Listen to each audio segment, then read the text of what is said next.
Iran imetoa onyo kali kuwa inaweza kufunga tena mlango muhimu wa mafuta duniani wa Strait of Hormuz iwapo Marekani itaendelea na hatua zake za kuzuia baadhi ya bandari zake, hatua inayozidisha mvutano mkubwa wa kimataifa. Onyo hilo limetolewa na maafisa wa Iran wakisema kuwa hatua ya Marekani kuweka uzio la kijeshi dhidi ya meli zinazoingia au kutoka katika bandari za Iran ni ukiukwaji wa makubaliano ya kusitisha mapigano yaliyokuwa yameanza kupunguza hali ya taharuki. Marekani kupitia jeshi lake tayari limeanza kutekeleza operesheni ya kuzuia meli zinazohusishwa na Iran kupita au kufanya biashara kupitia baadhi ya bandari zake katika ukanda huo, ikiwa ni sehemu ya kuongeza shinikizo la kiuchumi dhidi ya Tehran.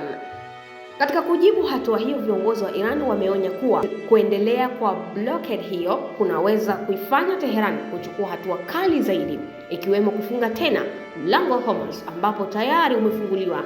kwa masharti maalum ya usimamizi wa kijeshi wa Iran.